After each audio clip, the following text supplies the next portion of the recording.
What's up everybody, Arrg the Pirate here, and today let's take a look at Support Aurora.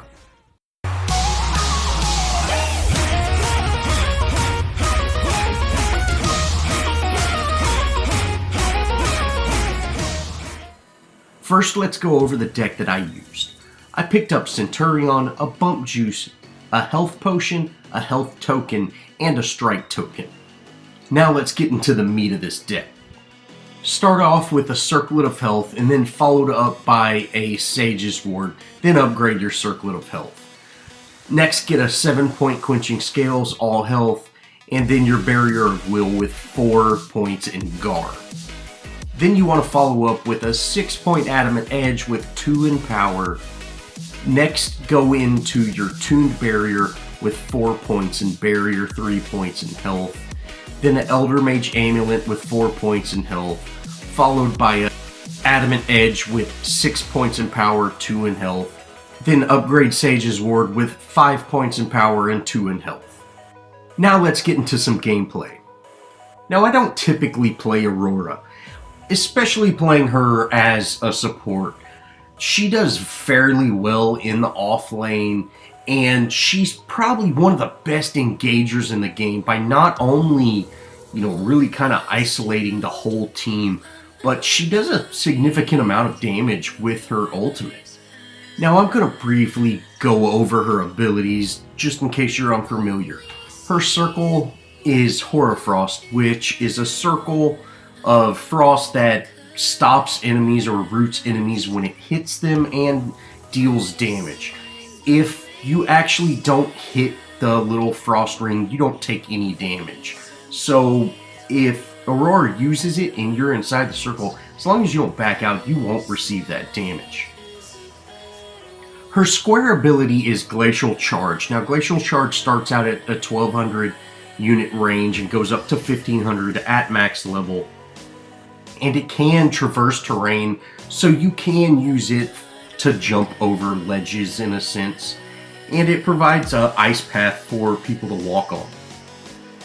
Now it does do damage starting at 40 ability damage and going up to 160 ability damage when she dashes through somebody, but that's not near as easy said as done, and it's used a lot better as a engage tool or an escape tool rather than a damage dealer.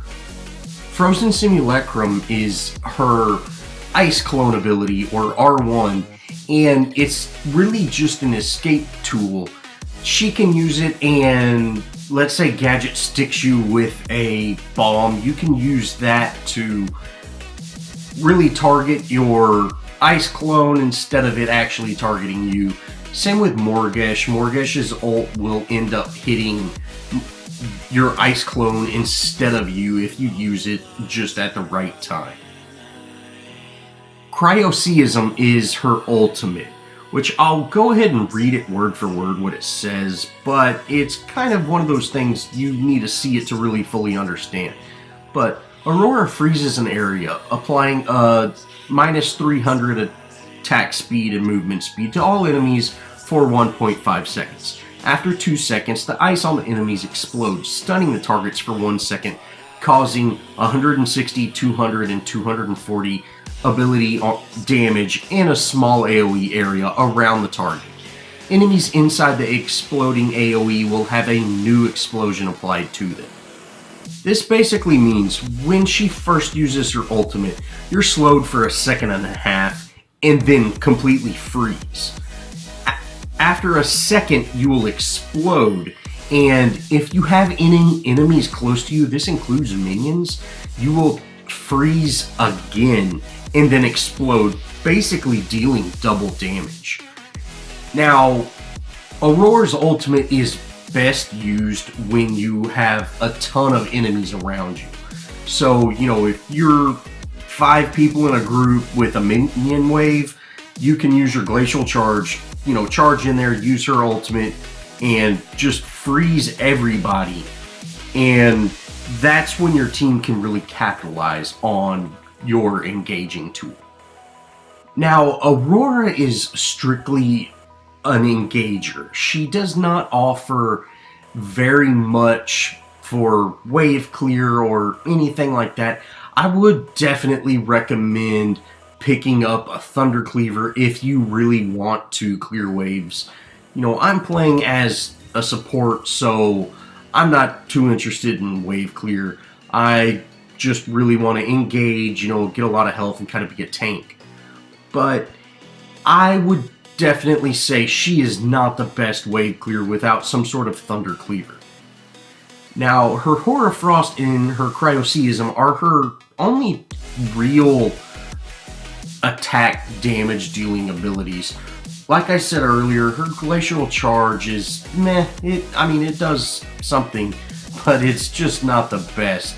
And her Hoarfrost, you know, it's great, but the target actually has to walk into it. You can't really push them into it or anything like that. If your enemy actually does get hit with that Hoarfrost, it's their fault. Unless you have a lot of experience with her and know the exact range of where it can be, which it's not too terribly hard to judge, but, you know, it's just one thing to keep in mind that, you know, you can use this ability and not do any damage at all. Now, I did just go down there. I just got a little thirsty, and we probably should have I should have got out earlier, and, you know, I think our Revenant should have got that kill, but it's okay. It's still early in the game. You know, a support dying this early isn't the end of the world, and we're just going to keep it up. Now, here at 10 minutes, there's an engagement going on mid lane, and I head over there.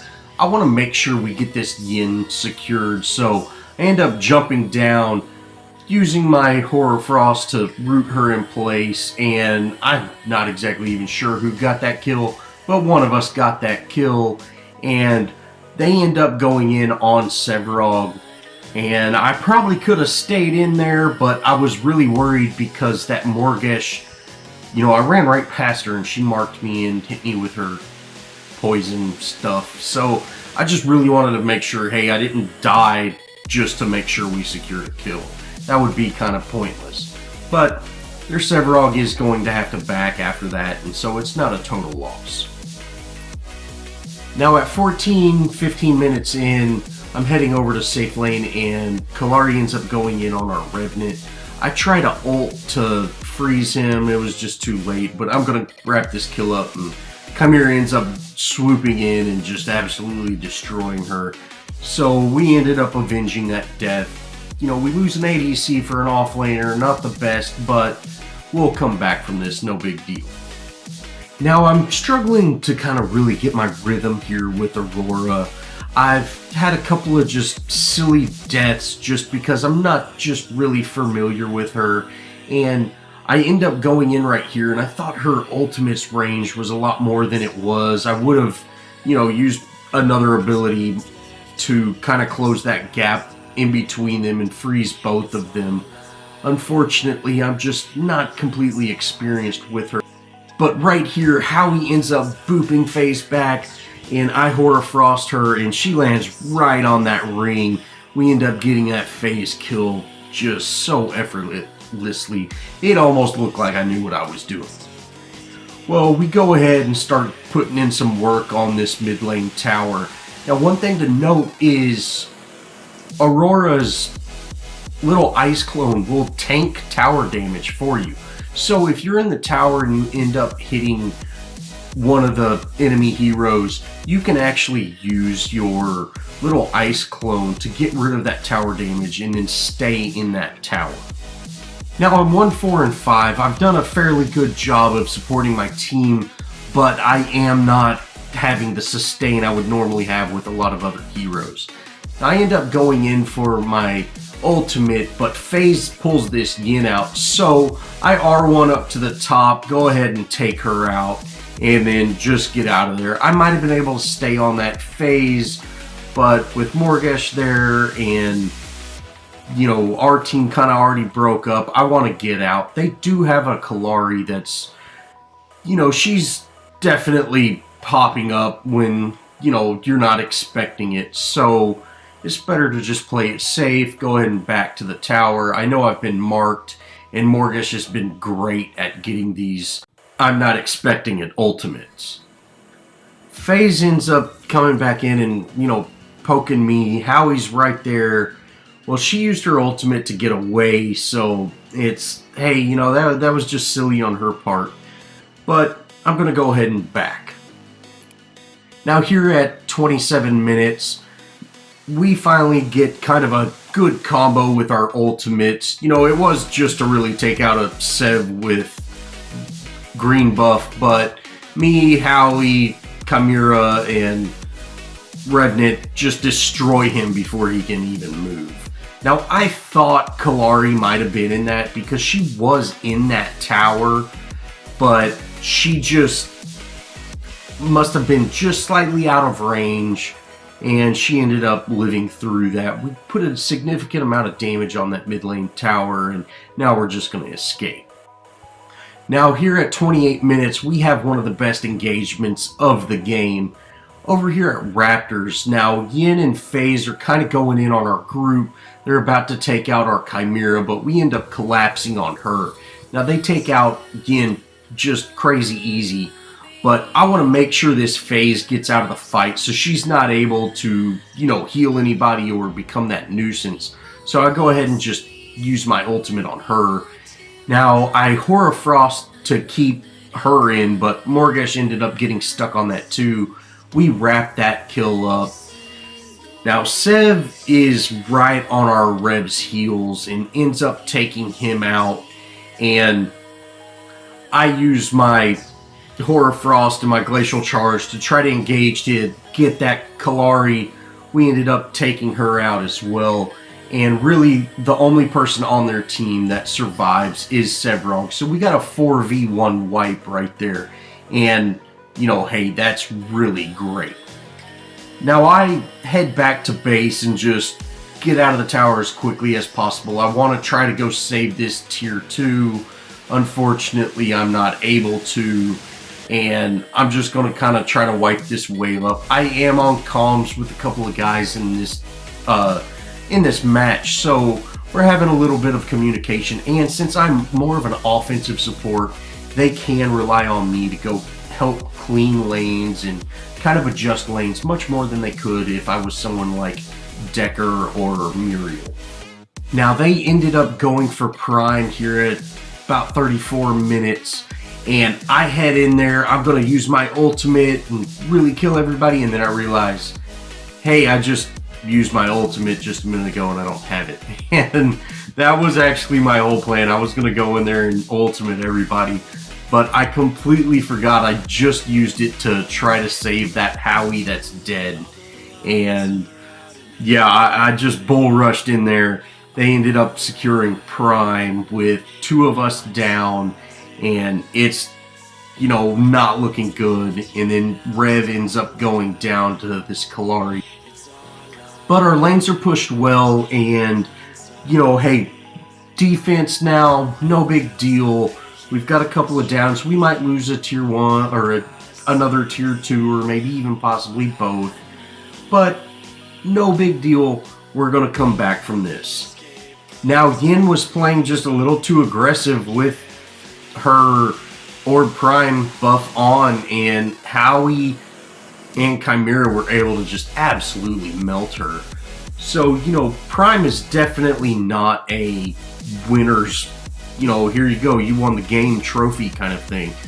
It's still completely manageable to defend and not even actually lose any, objectives. You might give up Raptors or something like that, but, if you go for the Prime buff and then immediately head over to Raptors, there's a good, 30, 45 seconds that you're not in lane pushing objectives. You're just farming, which is completely silly to waste an Orb Prime to pick up Raptors. Now, the enemy team has done a great job of kind of staying separated to where they're not close enough for my ult to really hit 4 or 5 people. Every time that situation happens, I'm just a little bit too late. Like right here, that Sev saw me going in. He just backed up 1 or 2 steps and avoided that. Now Morgesh ends up going down here, and I'm really trying to keep them off of Rev, but I didn't have my Hoarfrost up. I really should have used Quenching Scales and Barrier, but since I am playing Aurora as a support, which I typically don't play her as a support. I typically don't play a whole lot of Aurora at all, but when I do, I'm not a support, so it didn't even cross my mind, hey, use the Quenching Scales, because I'm in the heat of battle, you know. It's just kind of went brain dead for a second there. I probably would have at least delayed his death a little longer. My Hoarfrost would have came up, and I'd have been able to get that root, but, you know, we lost him right there, and unfortunately, you know, that happened. But we do end up pushing this tier 2 mid tower down, and that really kind of opens us up a lot more. Now, for the next 10 minutes or so, nothing major happened. We ended up taking out a couple of heroes, and that it led us to getting a couple of inhibs, but it wasn't really anything, you know, too crazy. Now, that Morgesh, it did seem like she just ran straight through my Hoarfrost, which I'm not exactly sure. Maybe that was a bug. Maybe you get some kind of immune for that after you use a stasis gem. Not exactly sure, but she did end up getting away. But it doesn't matter. I stayed in. I got that inhib. You know, I was going to die for it at that point. We've got all their inhibs down, and now it's just kind of that slow, painful process to end game. Well, here we are on this final push, and, you know, I just kind of like to talk about Aurora a little bit. She is a decent support hero. You know, I also think that if you want to play Aurora, you should probably spend a lot more time with her. She's got just a lot of adjustments you need to learn to get decent with her kit and just exactly how she's played. I don't think that she should be picked as a support near as much as an off lane without having that sort of team communication, because although she does offer one of the best, if not the best, great engagement for Paragon, you're robbing yourself of having a really strong support hero.